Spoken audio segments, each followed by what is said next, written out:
नमस्कार। पाश्चात्य राजनीतिक विचारों के चिंतन की परंपरा में आज हम कार्ल मार्क्स पर चर्चा करेंगे। सबसे पहले हम इनके जीवन परिचय के बारे में चर्चा करेंगे। आधुनिक समाजवादी विचारधारा के उन्नायक कार्ल मार्क्स का जन्म एक सुखी मध्यम वर्गीय यहूदी परिवार में पश्चिमी एशिया के ट्राविज नगर में 5 मई 1818 को हुआ। उनके पिता एक साधारण वकील और देशभक्त प्रशिक्षण थे और माता एक यहूदी महिला थी। मार्क्स जब केवल 6 वर्ष के थे, उनके पिता ने कुछ तो फ्रांसीसी उत्तेजनाओं, दार्शनिकों के प्रभाव और कुछ तत्कालीन जर्मन की असहिष्णुता से बचने के लिए यहूदी मत का परित्याग कर ईसाई धर्म में दीक्षा ले ली। इस धर्म परिवर्तन ने मार्क्स के भाव जगत में एक क्रांति का बीज बो दिया। उसने जो पहले से ही धार्मिक चेतना का विरोधी था, यहूदियों की कटु आलोचना की और अंततः धर्म को अफीम और उत्पादन शक्तियों के अनुरूप मतवाद की संज्ञा दे डाली। मार्क्स बाल्यावस्था से ही बड़ा प्रतिभाशाली और गहन अध्येता था। सन 1835 में मार्क्स को लोन विश्वविद्यालय में न्यायशास्त्र का अध्ययन करने के लिए भेजा गया। वहाँ एक मेधावी छात्र के रूप में उसने बहुत ख्याति अर्जित की, लेकिन होनहार विद्यार्थी होते हुए भी वह किसी विषय में मन लगाकर नहीं जुट पाया। उसने अध्ययन की अपेक्षा एक उच्च परिवार की लड़की जेनी वान वेस्टफेजन के साथ प्रेमालाप पर अधिक ध्यान दिया। जेनी के माता पिता अपनी लड़की का विवाह मार्क्स से करने के पक्ष में नहीं थे, लेकिन दोनों ने दृढ़ निश्चय के सम्मुख उन्हें झुकना पड़ा। 7 वर्ष पश्चात उनका विवाह हो गया। सन 1836 में मार्क्स ने अपने माता पिता की इच्छा अनुसार न्यायशास्त्र के अध्ययन के लिए बर्निल के विश्वविद्यालय में प्रवेश ले लिया। इस विषय में उसका मन नहीं लगा, अतः उसने इतिहास और अर्थशास्त्र का अध्ययन प्रारंभ कर दिया। यहाँ पर मार्क्स हीगल के दर्शन शास्त्र की ओर आकर्षित हुए। उन दिनों जर्मनी के विश्वविद्यालयों में हीगल के दर्शन का बहुत प्रचार रहा और जगह जगह उसके नाम की गोष्ठियाँ होती थी। मार्क्स विश्वविद्यालय की यंग हिगेलियंस नामक गोष्ठी का प्रमुख सदस्य बन गया और सन 1841 में जेना विश्वविद्यालय से उसे डॉक्टर की उपाधि प्राप्त की। उसने यह प्राध्यापक बनने का असफल प्रयत्न किया। परिणाम स्वरूप मार्क्स के एक पत्रकार के रूप में जर्मनी के सार्वजनिक उदार आंदोलन में भाग लेना प्रारंभ कर दिया। उसने शीघ्र ही समाजवाद के प्रमुख सिद्धांत ढूंढ निकाले और अपना शेष जीवन उनकी सैद्धांतिक व ऐतिहासिक मीमांसा करने तथा उसका यूरोप के श्रमिकों में प्रचार करने में बिताया। मार्क्स रेहनस टाइम्स का अग्रलेख लिखने वाला संपादक बन गया और बाद में उसका मुख्य संपादक हो गया, किंतु मालिकों की प्रुशियन सरकार के साथ समझौता नीति से वह सहमत नहीं हो सका और उसने उस पत्र से अपना संबंध विच्छेद कर लिया। उसने 6 वर्ष तक कोलोन, पेरिस, ब्रुसेल्स में अपने पत्र के संपादन और व्यवस्था का कार्य किया। उसने अपना स्थान परिवर्तन इसलिए करना पड़ता था कि वह राजकीय नीतियों की तीव्र आलोचना करने के कारण राज्य की ओर से निर्वासित कर दिया जाता था। पेरिस और ब्रुसेल्स में अपने प्रवास काल से मार्क्स का अनेक प्रसिद्ध समाजवादियों व अग्र सुधारवादियों से निकट संपर्क स्थापित हुआ, जिसने आदर्श साम्यवादी केबेट, दार्शनिक अराजकतावादी प्रोदा, साम्यवादी अराजकतावादी बैकुनिन, क्रांतिकारी कवि हीन, क्रांतिकारी देशभक्त मैजिनी का मंत्री वुल्फ और फेडरिक एलिन्स मुख्य थे। एंजिल्स कपड़े के एक धनिक उद्योगपति का पुत्र था, जिसके इंग्लैंड और जर्मनी दोनों में कारखाने थे। मार्क्स और एंजिल्स की भेंट सन 1844 में पेरिस में हुई और शीघ्र ही यह प्रगाढ़ मित्रता में परिवर्तित हो गई। यह 19वीं शताब्दी की सबसे बड़ी और महत्वपूर्ण साहित्यिक मित्रता कही जाती है। इसमें मार्क्स सिद्धांत निर्माता और एंजिल्स उसका प्रचारक तथा संगठन करता था। एंजिल्स के प्रभाव के कारण ही मार्क्स वाम पक्ष की ओर झुकता गया। एंजिल्स ने मार्क्स का ध्यान जर्मनी पर ही केंद्रित न कर इंग्लैंड की ओर भी आकृष्ट किया था। पूंजीवादी व्यवस्था के विनाश में दोनों ने मिलकर कार्य किया। उदारचित एंजिल्स ने मार्क्स की आर्थिक कठिनाइयों का सदैव समाधान किया, जिसके बिना वह ब्रिटिश म्यूजियम और पुस्तकालयों में अध्ययन करके अपने अमर ग्रंथ दास कैपिटल के लिए सामग्री एकत्रित नहीं कर सकता था। मार्क्स ने एंजल्स के ऋण को स्वीकार करते हुए अपने समाजवादी सिद्धांत को हमारा सिद्धांत या अवर थ्योरी की संज्ञा दी। इसमें कोई संदेह नहीं कि एंजल्स की सहायता के अभाव में मार्क्स का जीवन संभवतः अपनी आजीविका की समस्याओं में ही बीत जाता और वे अपने वर्तमान रूप में संसार के सामने कभी न आ पाते। पेरिस में रहकर मार्क्स ने हीगल के विधि शास्त्र के विरोध में रचित अपने आलोचनात्मक निबंध में लिखा कि जर्मनी की मुक्ति में सर्वहारा जीवन रक्त का कार्य करेगा। ऐसी प्रशिया की सरकार बड़ी क्रुद्ध हुई। फ्रांस की सरकार को एक कठोर विरोध पत्र भेजा गया, जिसके परिणाम स्वरूप मार्क्स को पेरिस से निष्कासित कर दिया गया। यहाँ से वह ब्रुसेल्स गया, जहाँ पर वह साम्यवादी लीग का सदस्य बन गया। यहीं पर मार्क्स और एंजल्स ने मिलकर सन 1847-48 में साम्यवादी लीग के कार्य के प्रचार के लिए सुप्रसिद्ध ग्रंथ कम्युनिस्ट मैनिफेस्टो तैयार किया। उसके कल्पनात्मक, आलोचनात्मक, सामंतवादी, पुरोहितवादी और पूंजीवाद की विभिन्न शाखाओं की आलोचना कर वर्ग संघर्ष के संदर्भ में इतिहास की व्याख्या द्वारा क्रांति का नारा बुलंद किया और यूरोप में साम्यवादी दलों को हिंसात्मक क्रांति के लिए प्रोत्साहित किया। सन 1818 की क्रांति में मार्क्स ने अपने पत्र के माध्यम से तत्कालीन मध्यम वर्गीय राजनीति की आलोचना की और करबंदी तथा सैनिक प्रतिरोध का समर्थन किया। वह क्रांति में भाग लेने के लिए स्वयं भी पेरिस गया, लेकिन वह वहाँ देर से पहुंचा। तब तक क्रांति विरोधी प्रतिक्रिया प्रारंभ हो चुकी थी। फ्रांस का राजनीतिक वातावरण अपने सिद्धांत के प्रतिकूल पाकर वह जर्मनी पहुंचा, क्योंकि उसका विचार था कि जर्मनी में क्रांति के लिए अधिक अनुकूल वातावरण है। यहाँ उसने एक अत्यंत क्रांतिकारी पत्र द न्यू रेनेसां टाइम्स प्रकाशित किया, जो केवल 6 मास ही चल पाया। राजद्रोह के अपराध में मार्क्स पकड़ा गया और निर्वासित अवस्था में पश्चिमी यूरोप में घूमता रहा। अंततः सन 1849 में लंदन में बस गया। उसने अपने जीवन के शेष 34 वर्ष वहीं बिताए, जिसमें उसका अधिकांश समय बड़ी दरिद्रता में बीता।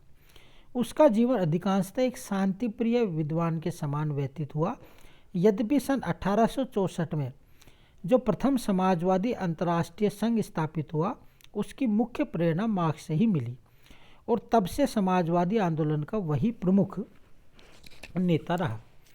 लंदन स्थित एकांत निवास स्थान में उसने अपने शेष जीवन में सैद्धांतिक लेखन, व्यवहारिक मार्गदर्शन, सभा सम्मेलन एवं पत्र व्यवहार द्वारा पश्चिमी यूरोप में समाजवादी आंदोलन तथा समाजवादी विचारधारा के अद्वितीय नेता के रूप में अपनी स्थिति कायम रही।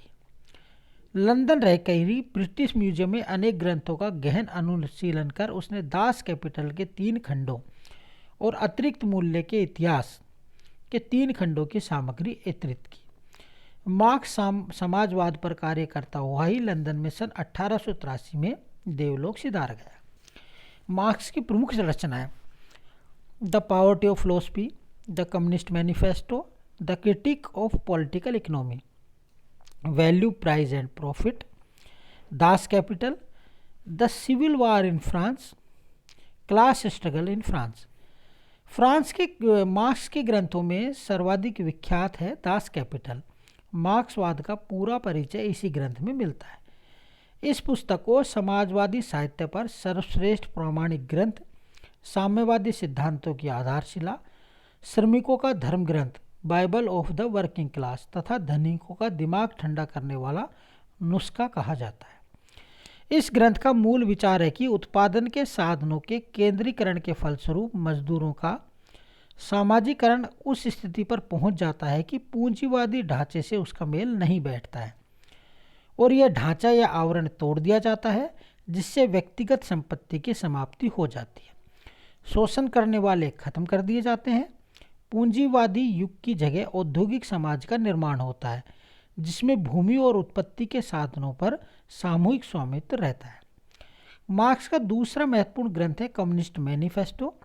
साम्यवादी दर्शन और क्रांति प्रक्रिया का मूल आधार है, जिसने सर्वहारा क्रांति की भविष्यवाणी की गई है। इस इतिहास प्रसिद्ध ग्रंथ का पहला वाक्य ही यूरोप के शासकों में भय का संचार कर देता है। साम्यवाद का भूत यूरोप भर में व्याप्त हो रहा है इस भूत को भगाने के लिए पोप और जार, मेटरिंग और गीजार्ड, फ्रांस के क्रांतिकारी और जासूस सब मिल गए हैं, लेकिन ये बढ़ता ही जा रहा है।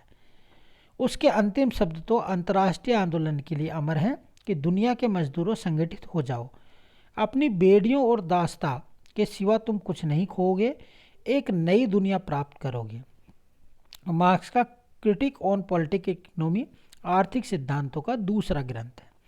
यूरोपीय इतिहास तथा क्रांति प्रसंगों पर कार्यक्रम संबंधी ग्रंथ है क्रिटिक ऑफ द गोटा प्रोग्राम में मार्क्स ने स्पष्ट लिखा है कि 1 दर्जन कार्यक्रम और रूपरेखा रखने की अपेक्षा वास्तविक रूप में आंदोलन को बढ़ाना अधिक हितकर है। मार्क्स ने अनेक लेख, स्मरण, गुप्तपत्र, संवाद, आलोचन, निबंध आदि भी लिखे हैं। मार्क्स के प्रेरणा स्रोत। मार्क्स पर सर्वप्रथम 2 जर्मन दार्शनिक हीगल और प्योरबेक का प्रभाव पड़ा। हीगल से मार्क्स ने यह विचार ग्रहण किया कि इतिहास का निरंतर और युक्तियुक्त विकास हो रहा है। हीगल ने द्वंद्वात्मक पद्धति द्वारा इतिहास का विवेचन किया है। मार्क्स ने भी इतिहास का निर्वचन किया और द्वंद्वात्मक पद्धति को अपनाया, किंतु दोनों के निर्वचन में महत्वपूर्ण अंतर है। हीगल ने इतिहास का आदर्शात्मक निर्वचन किया है, जबकि मार्क्स का निर्वचन भौतिक है, अर्थात आर्थिक शक्तियों द्वारा हुआ है। इस कार्य में उसने मानववादी ह्यूमनिस्ट प्योरबेक के दर्शन से बहुत सहायता ली। जहाँ हीगल के अनुयायी विचारों का प्रतिपादन करते थे, वहाँ उसने मैं और तुम स्थूल प्राणियों का अर्थात हीगल के आदर्शवाद के स्थान पर मानववाद का प्रतिपादन किया। मार्क्स का दर्शन 2 दृष्टियों से हीगल के दर्शन से मिलता है। मार्क्स ने हीगल के द्वंद्वात्मक पद्धति को कायम रखा और उसकी आर्थिक नियतिवाद के रूप में व्याख्या की। विचार सामाजिक परिस्थितियों पर निर्भर होते हैं। हीगल के चिंतन में यह धारणा कुछ बिखरे हुए रूप में मिलती है। सेबाइन कहते हैं कि हीगल के विचार में द्वंद्वात्मक चिंतन शीर्षासन कर रहा था। मार्क्स ने आदर्शवादी भ्रांतियां दूर कर उसे प्राकृतिक स्थिति में पैरों के बल खड़ा कर दिया। मार्क्स ने अपने ग्रंथ दास कैपिटल के प्रथम भाग की भूमिका में स्वीकार किया है कि उसका अपना द्वंद्ववाद हीगल से न केवल भिन्न है, बल्कि उसका ठीक उल्टा है। मार्क्स ने निसंदेह हीगल के चिंतन से लाभ उठाया, किंतु हीगल की बातों को उसने जो का तो ग्रहण नहीं किया। उसने हीगल के चिंतन का कायाकल्प कर उसके सिद्धांतों से इस धारणा को निकाल दिया कि राष्ट्र के सामाजिक इतिहास की कारगर इकाइयाँ होती हैं। उसने राष्ट्रों के संघर्ष के स्थान पर वर्ग संघर्ष की धारणा को प्रस्तुत किया। राष्ट्रवाद, अंधारवाद तथा क्रांति विरोधी स्वर, उसने हीगलवाद को क्रांतिकारी उग्रवाद का एक नया और शक्तिशाली दर्शन बना दिया। मार्क्स पर फ्रांसीसी समाजवाद का भी पर्याप्त प्रभाव पड़ा। वह सेंट साइमन, चार्ल्स फोरियर, प्रोधा आदि की विचारधारा से पूर्णतः परिचित था। मार्क्स कल्पनावादियों की अपेक्षा 18वीं शताब्दी में फ्रांस की साम्यवादी परंपरा और केबेट के साम्यवाद की ओर अधिक आकर्षित हुआ। वह केबेट के प्रति अधिक सहानुभूतिपूर्ण था। यह इस बात से स्पष्ट है कि ब्रुसेल्स में स्थापित कम्युनिस्ट लीग को मार्क्स और एंजेल ने समाजवाद की अपेक्षा साम्यवादी कहना अधिक उपयुक्त समझा। केबेट के अनुरूपी मार्क्स का भी विश्वास था कि उत्पादन के साधनों पर राज्य का नियंत्रण होना चाहिए। सेंट साइमन ने श्रम के महत्व को स्पष्ट किया था और बतलाया था कि श्रम करने वाले को ही जीवित रहने का अधिकार है। जो श्रम नहीं करते तथा दूसरों के श्रम पर निर्भर रहते हैं, उनका विनाश होना चाहिए। वर्गहीन समाज की स्थापना का सिद्धांत मार्क्स ने इन्हीं विचारों के अध्ययन द्वारा प्रतिपादित किया। प्रूदो और वेटलिंग, इन 2 सर्वहारा वर्ग के विचारकों ने भी मार्क्स को काफ़ी प्रभावित किया था। प्रूदो के ग्रंथ फिलॉसफी ऑफ पॉवर्टी के प्रत्युत्तर में मार्क्स ने पॉवर्टी ऑफ फिलॉसफी ग्रंथ की रचना की, जिसका उद्देश्य तत्कालीन जर्मन विचारधारी क्रांतिकारी को स्वरूप देना था। मार्क्स पर ब्रिटिश समाजवादियों और अर्थशास्त्रियों ने भी बड़ी सीमा तक अपना प्रभाव डाला। थॉमसन, हॉकिंस तथा अन्य ब्रिटिश समाजवादियों ने श्रम को मूल्य का एकमात्र स्रोत बताया। इस धारणा का प्रभाव मार्क्स के अतिरिक्त मूल्य सरप्लस वैल्यू के सिद्धांत पर स्पष्ट दिखाई देता है। ग्रे के अनुसार सामान्य व्यक्ति के लिए मार्क्स का अतिरिक्त मूल्य का सिद्धांत रिकार्डो के मूल्य सिद्धांत के अतिरिक्त और कुछ नहीं है। ओवन की यह धारणा कि चरित्र पर्यावरण की सृष्टि है, मार्क्सवादी सिद्धांत की एक सुनिश्चित पूर्व सूचना। Thank you.